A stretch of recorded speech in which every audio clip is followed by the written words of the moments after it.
شكرا على كل يوم وصلتنا فيه المدرسة. شكرا كل يوم وصلتنا فيه البيت. والمئات الأيام لمدة 7 سنين وصلتني البيت بأمان. ومو بس لنا اللي والمعتز والعبد العزيز، لكل الأولاد اللي انت توصلهم. وأنا أقدر هذا كله. شكرا. بارك الله فيك. الله يكرمك. شكرا جزيلا.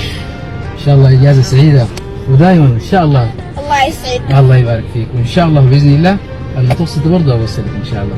ودائما موفق ودائما برا ما شاء الله. أنت زول مجتهد وزول ما شاء الله مثابر ومدابر، وربنا يحفظك ويخليك ويوفقك إن شاء الله. أنت والمعتز وعبد العزيز كلكم إن شاء الله. بارك الله فيك. يديك العافية. الله يكرمك يا الله. مرة ارسلها البابا. خير إن شاء الله. بارك الله فيك. الله يكرمك. بالتوفيق إن شاء الله. الله الله يبارك فيك. الله يسلمك.